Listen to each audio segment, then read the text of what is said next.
ഇന്ന് നമ്മൾ പറയാൻ പോകുന്നത് +1 ബയോളജിയിലെ ഇമ്പോർട്ടന്റ് ആയിട്ടുള്ള ചാപ്റ്ററുകളിലെ ചില ഭാഗങ്ങൾ പഠിക്കാൻ ബുദ്ധിമുട്ടായിട്ടുള്ള ഭാഗങ്ങളെ ബേസ് ചെയ്തുകൊണ്ടുള്ള കോഡ് വേർഡ്സും ഈസി ആയിട്ടുള്ള ഷോർട്ട് ആയിട്ടുള്ള ടിപ്സും ട്രിക്സും ആണ്.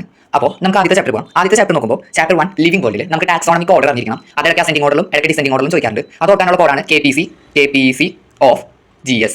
ഇങ്ങനെയാണ് ഓർക്കുക. K എന്ന് പറഞ്ഞു കഴിഞ്ഞാൽ കിങ്ഡം, P എന്ന് പറഞ്ഞു കഴിഞ്ഞാൽ ഫൈലം, C എന്ന് പറഞ്ഞു കഴിഞ്ഞാൽ ക്ലാസ്, O എന്ന് പറഞ്ഞു കഴിഞ്ഞാൽ ഓർഡർ, F എന്ന് പറഞ്ഞു കഴിഞ്ഞാൽ ഫാമിലി, G എന്ന് പറഞ്ഞു കഴിഞ്ഞാൽ ജീനസ്, S എന്ന് പറഞ്ഞു കഴിഞ്ഞാൽ സ്പീഷീസ്. KPC of GS. ഇനി ചാപ്റ്റർ 2 വരുമ്പോൾ ആനിമൽ കിങ്ഡമാണ്. എല്ലാവർക്കും പഠിക്കാൻ കുറച്ച് ബുദ്ധിമുട്ടായിട്ടുള്ള ബയോളജിയിലെ ചാപ്റ്ററാണ് ആനിമൽ കിങ്ഡം. അതിൽ നമ്മൾ ആദ്യം തന്നെ പഠിക്കേണ്ടത് ക്ലാസിഫിക്കേഷൻ ഓഫ് ആനിമൽസിൽ നമ്മൾ ഓരോ ഫൈലത്തിന്റെയും പേരുകൾ പഠിക്കണം. അത് ഓർക്കാൻ നമുക്ക് പെൻടോപ്പ് A3 മെക്കാനിസം നോക്കാം. പെൻടോപ്പ് A3 മെക്കാനിസം. ഓക്കെ, ഇതിൽ നമുക്ക് നടുക്കത്തെ വെട്ടി കളയാം. ഓക്കെ, പിന്നെ ഈ മെക്കാനിസത്തിന്റെ മെക്ക് വരെ മതി.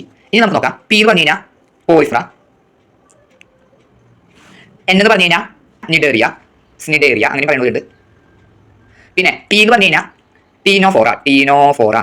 ഇതിന് മുന്നിൽ C ഉണ്ട്. P എന്ന് പറഞ്ഞു കഴിഞ്ഞാൽ പ്ലാറ്റി ഹെൽമന്തസ്.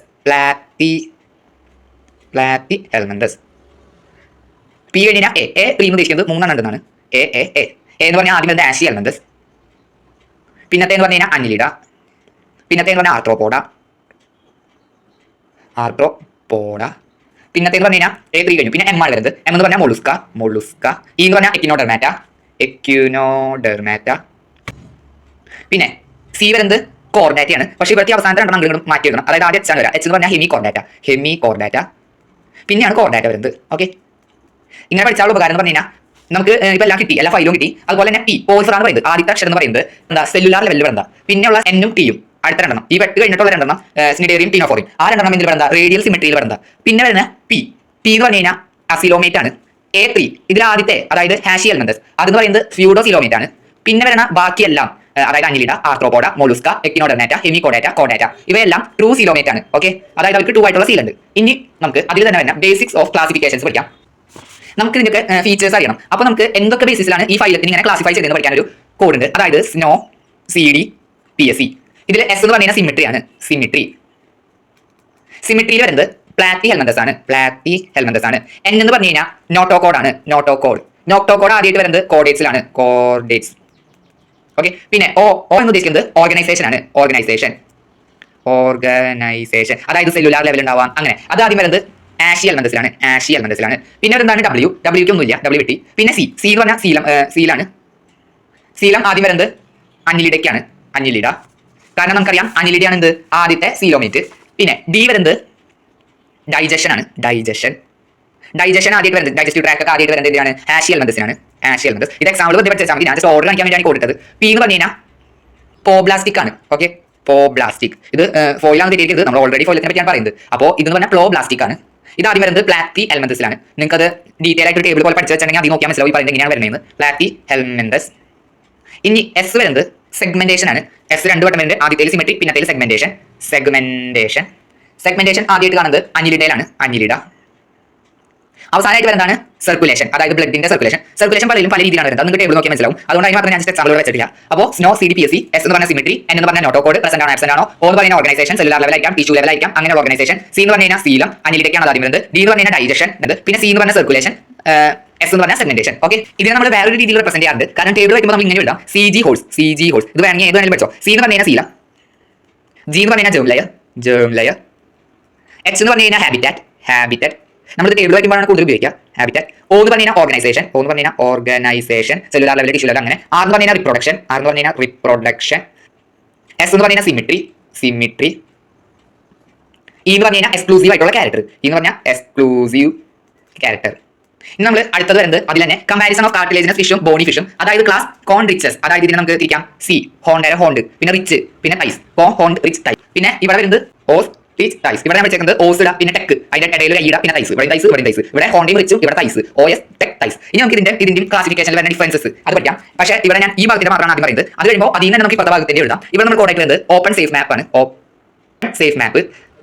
ഇതിലെ OPE എന്ന് പറയുന്നത് ഓപ്പർക്കുലാണ്. അപ്പോൾ ഈ ക്ലാസ് കോൺസിറ്റൈസിന് ഓപ്പർക്കുലം ഇല്ല, നോ ഓപ്പർക്കുലം ആബ്സെന്റ്. അപ്പോൾ ഇവിടെ എന്തായിരിക്കും ഓപ്പർക്കുലം പ്രസന്റ്. അടുത്തത് വരുന്നത് N ആണ്. N എന്ന് പറഞ്ഞു കഴിഞ്ഞാൽ നോട്ടോകോഡ് ആണ്. നോട്ടോകോഡ് ഇവിടെ നോട്ടോകോഡ് റെസിസ്റ്റന്റ് ചെയ്യും. പിന്നെ ഇവിടെ എസ്, ഈ എസും ഈ ഇയും ഒരുമിച്ച് നമ്മൾ കരുതാം. കാരണം ഇ എസ് എൻഡോസ്കെൽട്ടൺ എന്നാണ് ഉദ്ദേശിക്കുന്നത്. ഇ എസ് അതായത് എൻഡോസ്കെൽട്ടൺ. ഇവിടെ സോഫ്റ്റ് ബോൺ ആണ് അഥവാ കാർട്ടിലേജിനസ് എൻഡോസ്കെൽട്ടൺ ആണ്. Cartilaginous endoskeleton. ഇവിടെ ബോണി എൻഡോസ്കെൽട്ടൺ ആണ്. ബോണി എൻഡോസ്കെൽട്ടൺ. അടുത്തതെന്ന് പറഞ്ഞു കഴിഞ്ഞാൽ എഫ് ആണ്. ഇവിടെ ഉപയോഗില്ല. എഫ് എന്ന് പറഞ്ഞു കഴിഞ്ഞാൽ ഫെർട്ടിലൈസേഷൻ ആണ്. ഇവിടെ ഫെർട്ടിലൈസേഷൻ ഇന്റേണൽ ആണ്. Internal fertilization. ഇവിടെ എക്സ്റ്റേണൽ ഫെർട്ടിലൈസേഷൻ ആണ്. External fertilization. ഇനി ഇവിടെ എം എന്ന് പറഞ്ഞാൽ മറൈൻ. ഇത് മറൈൻ ആണ്. ഇത് മറൈൻ ആണെങ്കിൽ നമുക്ക് എന്ത് മനസ്സിലായി? ഇത് ഫ്രഷ് വാട്ടർ ആണ്. ഫ്രഷ് വാട്ടർ ആണ്. പിന്നെ എന്താണ്? എ. ഇവിടുത്തെ ഇമ്പോർട്ടന്റ് ആണ്. ഇത് പറഞ്ഞാൽ എയർ ബ്ലാഡർ ആണ്. ഇവിടെ നോ എയർ ബ്ലാഡർ ആണ്. No air bladder. ഇവിടെ എയർ ബ്ലാഡർ പ്രസന്റ് ആണ്. Air bladder present. ഇവിടെ പി എന്ന് പറഞ്ഞു കഴിഞ്ഞാൽ പാലക്കോയിഡ് സ്കെയിൽസ് എന്നാണ് അർത്ഥം. ഇവിടെ തന്നെ ഇടാം. ഇവിടെ പാലക്കോയിഡ് ആയതുകൊണ്ട് ഇവിടെ സൈക്ലോയിഡ് സ്കെയിൽസ് ആണ്. സൈക്ലോയിഡ്. ഇനി അവസാനമായിട്ട് ഇതിന്റെ എക്സാമ്പിൾ പഠിച്ചു വെച്ചോ. ഇതിന് എക്സാമ്പിളുകൾ കൂടുതൽ ചോദിക്കാറുണ്ട്. ഇവിടെ എക്സാമ്പിൾ ഷാർക്ക് ആണ്. പിന്നെ ഇലക്ട്രിക് റേ. പിന്നെ ഇവിടെ ഓഫീഷ്യൽ വേണമെങ്കിൽ എഴുതാം. ഇവിടുത്തെ എക്സാമ്പിൾ പറഞ്ഞു കഴിഞ്ഞാൽ നിങ്ങൾ സുവോളജി റെക്കോർഡ് എഴുതി തുടങ്ങിയെങ്കിൽ അറിയാം. ഇവിടുത്തെ എക്സാമ്പിൾ പറഞ്ഞാൽ രോഹു ആണ്. രോഹു. അല്ലെങ്കിൽ നമുക്ക് വേണമെങ്കിൽ ഏഞ്ചൽ ഫിഷ് എഴുതാം. Angel fish. പിന്നെ വേണമെങ്കിൽ ഇവിടെ കാര്യം കൂടി എഴുതാം. ഇവിടെ കട്ടല എഴുതാം. കട്ടല വീഡിയോ കണ്ടില്ലേ ആ സംഭവം. കട്ടല എഴുതാം. ഇനി പറയാൻ പോകുന്നത് ചാപ്റ്റർ 3 ആണ്. Structural organisation in animal. ഇതിൽ സയന്റിഫിക് നെയിം എഴുതുന്ന കാര്യം മാത്രം സൂചിപ്പിക്കാം. ഇവിടെ സയന്റിഫിക് നെയിം ഓഫ് ഫ്രോഗിനെ പറ്റിയാണ് കൂടുതൽ ചോദിക്കാറുള്ളത്. അത് നമുക്കറിയാം റാണ ട്രിഗ്രിന ആണ്. റാണ ട്രിഗ്രിന.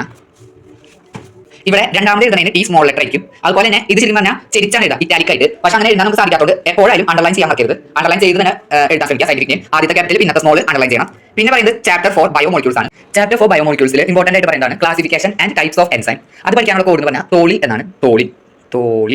ഇതിൽ ടി എന്ന് പറഞ്ഞു കഴിഞ്ഞാൽ ട്രാൻസ്ഫറേസ് ആണ്. ട്രാൻസ്ഫറേസിസ്.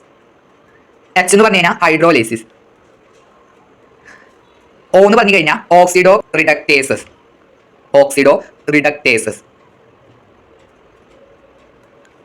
എൽ എന്ന് പറഞ്ഞു കഴിഞ്ഞാൽ ലയേസസ് ആണ്. ഐ എന്ന് പറഞ്ഞു കഴിഞ്ഞാൽ ഐസോമറേസസ്. വീണ്ടും എൽ എന്ന് പറഞ്ഞാൽ ഇവിടെ ലയേസ് ആണെങ്കിൽ പിന്നെ ലിഗേസ് ആണ്. ലിഗേസസ്. ഓരോ എൻസൈമിനും ഓരോ സ്പെഷ്യാലിറ്റീസ് ആണുള്ളത്. ഇവിടെ ഓക്സിഡോ റിഡക്ടേസസ് ഉപയോഗിക്കുന്നത് ഓക്സിഡേഷനും റിഡക്ഷൻ റിയാക്ഷൻസും നടത്താൻ വേണ്ടിയാണ്. ഹൈഡ്രോലിസിസിൽ ഉപയോഗിക്കുന്നത് ഇജക്ഷൻ ഓഫ് വാട്ടർ ആണ്. ഹൈഡ്രോലിസിസിൽ ഇജക്ഷൻ ഓഫ് വാട്ടർ. പിന്നെ ലിഗേസസ് എന്ന് പറഞ്ഞു കഴിഞ്ഞാൽ ലിങ്കിങ് ഓഫ് ടു ഗ്രൂപ്പ്സ് ആണ്. പിന്നെ ലയേസസ് എന്ന് പറഞ്ഞു കഴിഞ്ഞാൽ റിമൂവൽ ഓഫ് ടു ഗ്രൂപ്പ്സ് ആണ്. പിന്നെ ഐസോമറേസസ് എന്ന് പറഞ്ഞാൽ എന്താണ്? ഐസോമറേഷൻ റിയാക്ഷൻ ആണ്. പിന്നെ ട്രാൻസ്ഫറേസസ് എന്ന് പറഞ്ഞാൽ ട്രാൻസ്ഫർ ഓഫ് ഗ്രൂപ്പ് ആണ്. അടുത്ത പറഞ്ഞു കഴിഞ്ഞാൽ chapter 5 breathing and exchange of gases ആണ്. അതിൽ കോഡുകളൊന്നുമില്ല. അതിന് പകരം ജസ്റ്റ് അതിന്റെ നമുക്ക് IRV, ERV, TRV അങ്ങനെ കുറേ പഠിക്കാണ്ട്. അപ്പോൾ അതൊക്കെ എളുപ്പം പഠിക്കാനായിട്ട് ഗ്രാഫ് പോലെ കാണിച്ചു തരാം. ഈ കാണിച്ചിരിക്കുന്നത് TV ഗ്രാഫ് ആണ്. TV എന്ന് പറഞ്ഞു കഴിഞ്ഞാൽ ടൈഡൽ വോളിയം. പിന്നെ ടൈഡൽ വോളിയം എന്ന് വെച്ച് കഴിഞ്ഞാൽ volume of air inspired or expired during normal breathing. അതായത് സ്വതുവേ ശ്വാസം എടുക്കുമ്പോൾ ഇത് ബ്രീത്ത് ചെയ്യും, ഇൻഹേൽ ചെയ്യും, എക്സേൽ ചെയ്യും.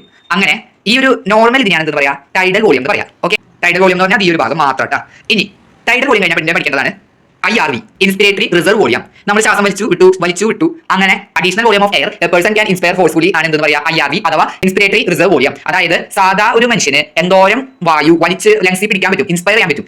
വായു എന്തോരം ഇപ്പൊ ലങ്സിൽ ആണെങ്കിൽ ഇതിനേക്കാൾ കൂടുതൽ എന്തോരം ശ്വാസം പിടിച്ചു നിൽക്കാൻ പറ്റും. ആ ഒരു വോളിയത്തിനാണ് IRV എന്ന് പറയാം. ഓക്കെ, ഇനി പറയുന്നത് IC എന്താണ്? IC എന്ന് പറഞ്ഞു കഴിഞ്ഞാൽ ഇൻസ്പിരേറ്ററി കപ്പാസിറ്റി ആണ്. അതായത് total volume of air A person can inspire after A normal expiration. സാധാ ഒരു ശ്വാസം വിട്ട് കഴിയുമ്പോൾ ഒരാൾക്ക് എന്തോരം ശ്വാസം കൂടുതൽ എടുക്കാൻ പറ്റും. ഇപ്പോൾ ശ്വാസം നമുക്ക് ഇവിടെ എടുക്കാം, മാക്സിമം എത്ര എടുക്കാം, നമ്മൾ പൊതുവെ എത്ര എടുക്കാമോ മാക്സിമം എത്ര എടുക്കാം, അതിനാണ് നമ്മൾ പറയാ IC അഥവാ ഇൻസ്പിരേറ്ററി കപ്പാസിറ്റി എന്ന് പറയാം. ഇനി ERV അഥവാ എസ്പിരേറ്ററി റിസർവ് വോളിയം. എസ്പിരേറ്ററി റിസർവ് വോളിയം എന്ന് പറഞ്ഞാൽ നമ്മൾ ശ്വാസം ഉള്ളിൽ എടുത്തു, അതിന് എന്തോരം പുറത്തേക്ക് കളയാൻ പറ്റുന്നു, അതിനാണ് എന്ത് പറയാ? എസ്പിരേറ്ററി റിസർവ് വോളിയം എന്ന് പറയാം. അത് താഴോട്ടാണ് കളയുക. ഇത്രയാണ് നമ്മുടെ മാക്സിമം നമുക്ക് പുറത്തോട്ട് കളയാൻ പറ്റുന്നത്. ഇവിടെയാണ് നമ്മുടെ മാക്സിമം അകത്തോട്ട് വലിച്ചെടുക്കാൻ പറ്റുന്നത്. അതാണ് ഈ ഗ്രാഫ് സൂചിപ്പിക്കുന്നത്. അപ്പോൾ ഈ ഒരു ഭാഗത്തിനാണ് എസ്പിരേറ്ററി റിസർവ് വോളിയം എന്ന് പറയാം. ഇനി ഈ പറയുന്ന ടൈഡൽ വോളിയവും എസ്പിരേറ്ററി റിസർവ് കപ്പാസിറ്റി ഈ രണ്ട് ഭാഗം മാത്രം ശ്രദ്ധിക്കുക. ഈ രണ്ട് ഭാഗം മാത്രം കൂട്ടി കഴിഞ്ഞാൽ എന്ത് പറയാം? EC എന്ന് പറയാം അഥവാ എസ്പിരേറ്ററി കപ്പാസിറ്റി എന്ന് പറയാം. Okay, EC expiratory capacity. ഇനി ഈ എസ്പിരേറ്ററി കപ്പാസിറ്റിയും ഇൻസ്പിരേറ്ററി കപ്പാസിറ്റിയും ടൈഡൽ വോളിയവും ഒരുമിച്ച് കൂട്ടി പറയുന്നതിനാണ് VC എന്ന് പറയാം. VC എന്ന് പറഞ്ഞാൽ vital capacity. It is the maximum volume of air A person can breath in after A forced expiration or A forced inspiration. എന്ന് വെച്ച് കഴിഞ്ഞാൽ ഭയങ്കര ശ്വാസം വലിച്ചു വിട്ട് കഴിയുമ്പോൾ ഒരാൾക്ക് എന്തോരം വായു ഉള്ളിൽ എടുക്കാൻ പറ്റുമോ അതിനെയാണ് ഈ പറഞ്ഞ വൈറ്റൽ കപ്പാസിറ്റി എന്ന് പറയാം. ഓക്കെ, ഇനി ഈ വൈറ്റൽ കപ്പാസിറ്റി കഴിഞ്ഞാൽ നമ്മൾ പഠിക്കുന്നതാണ് ആർ വി എന്താണ് റെസിഡൽ വോളിയം നമുക്കറിയാം ശ്വാസം തോരം വലിച്ച് പുറത്തേക്ക് കളയാൻ പറ്റും ആ വോളിയം മാക്സിമം വന്നത് ഈ ആർ വിയിലാണ് അപ്പോൾ ഈ ആർ വി എന്ന് പറഞ്ഞാൽ എന്താണ് volume of air remaining in the lungs even after forcible expiration നമ്മൾ ശ്വാസം ഇങ്ങനെ കഠിനമായ രീതിയിൽ വലിച്ച് പുറത്തേക്ക് കളഞ്ഞു കഴിഞ്ഞാലും കുറച്ച് കാറ്റ് നമ്മുടെ ലങ്സിന്റെ ഉള്ളിൽ നിൽക്കും ആ കാറ്റിനാണ് റെസിഡൽ വോളിയം എന്ന് പറയാം നമ്മളിപ്പോൾ ആടെ കാറ്റ് പോയി പറയില്ലേ ഈ കാറ്റ് പോകുമ്പോൾ ഈ റെസിഡൽ വോളിയം കൂടെ പോകുമ്പോഴാണ് എന്ന് പറയാം ആള് പറയുന്നത് പറയാം ഓക്കെ ഈ റെസിഡൽ വോളിയം നമ്മുടെ ലങ്സിൽ എപ്പോഴും ഉണ്ടാവും അങ്ങനെയുള്ള ഈ റെസിഡൽ വോളിയവും ഈ വൈറ്റൽ കപ്പാസിറ്റിയും ഒന്നിച്ച് കൂട്ടി കഴിഞ്ഞാൽ നമ്മൾ എന്ത് പറയും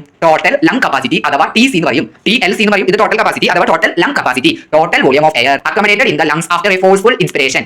ഇങ്ങനെ ഈ ഗ്രാഫ് പഠിച്ചു കഴിഞ്ഞാൽ ഏറ്റവും ഉപകാരപ്പെടുന്നത് എങ്ങനെയാണെന്നറിയോ നമുക്കിപ്പോൾ TC എന്ന് പറഞ്ഞാൽ എന്താണ് നമുക്ക് പെട്ടെന്ന് കൺഫ്യൂഷൻ ആവും IRV ആണോ RV IC ആണോ അങ്ങനെ തെറ്റാണ്ടിരിക്കാൻ ഈ ഗ്രാഫ് എന്തുകൊണ്ട് ഉപകാരപ്പെടും അതുകൊണ്ടാണ് ഈ ഷോർട്ട് നോട്ട് പറയുന്നത് കൂടെ ഈ ഗ്രാഫ് വെച്ചത് ഇനി നമ്മൾ പറയാൻ പോകുന്നത് ചാപ്റ്റർ 9 ഇത് കൂടി വെച്ചിട്ടുള്ള കുറേ കോഡുകൾ വെച്ച് കഴിഞ്ഞാൽ നമുക്ക് പഠിക്കുമ്പോൾ കുറേ കൺഫ്യൂഷൻ ആവും ഇത്രയും കോഡുകൾ തന്നെ ഓർത്തിരിക്കോ എക്സാമുകളിൽ തുടങ്ങി മാർക്കുള്ളത് നിങ്ങൾ വീണ്ടും വീണ്ടും പ്രാക്ടീസ് ചെയ്യുന്നതിനനുസരിച്ചിരിക്കും ഇപ്പോൾ നമുക്ക് ചാപ്റ്റർ 9 ലോക്കോമോഷൻ ആൻഡ് മൊമെന്റ്സിലേക്ക് പോകാം ലോക്കോമോഷൻ ആൻഡ് മൊമെന്റ്സിൽ ഡിസോർഡേഴ്സിനെ പറ്റിയാണ് ഒരു കോഡായിട്ട് പറയാനുള്ളത് നമുക്ക് മസ്കുലാർ ആൻഡ് സ്കെൽറ്റൽ സിസ്റ്റത്തിൽ ഡിസോർഡേഴ്സ് പഠിക്കാനുണ്ട് അത് നമുക്ക് ഓർക്കാൻ ബെസ്റ്റ് ആയിട്ടുള്ള കോഡാണ് കോഡ് പറഞ്ഞാൽ മെസ്സി ഗോട്ട് ഇതിൽ നമുക്ക് ഈ ESSI വേണ്ട MGOAT മാത്രം മതി നമുക്ക് പറയാം M എന്ന് പറഞ്ഞു കഴിഞ്ഞാൽ മസ്കുലാർ ഡൈസ്ട്രോഫിയാണ് ഇനി M വെച്ച് വേറെ ഒന്നും കൂടി ഉണ്ട് അതെന്ന് പറഞ്ഞു കഴിഞ്ഞാൽ മൈസ്തേനിയ ഗ്രേവിസ് ആണ് മൈസ്തേനിയ ഗ്രേവിസ് ഇനി G എന്ന് പറഞ്ഞാൽ എന്താണ് ഇത് എന്താണെന്ന് വെച്ചാൽ it is an auto immune disorder affecting neuro muscular junction നമ്മുടെ ന്യൂറോ മസ്കുലാർ ജംഗ്ഷൻ എഫക്ട് ചെയ്യുന്ന ഒരു ഡിസീസ് ആണ് ഈ പറയുന്ന മൈസ്തേനിയ ഗ്രേവിസ് എന്ന് പറയുന്നത് ഓക്കെ മസ്കുലാർ ഡൈസ്ട്രോഫി എന്താണ് it is the degeneration of skeletal muscle due to genetic disorder നമ്മുടെ ഈ എല്ലുകളൊക്കെ പൊടിയായി പോവുക അഥവാ ഡീജനറേറ്റ് ചെയ്ത് പോവുക അതിനാണ് എന്താ പറയുക മസ്കുലാർ ഡൈസ്ട്രോഫി എന്ന് പറയാം ട്രോഫി ഓക്കെ ഇനി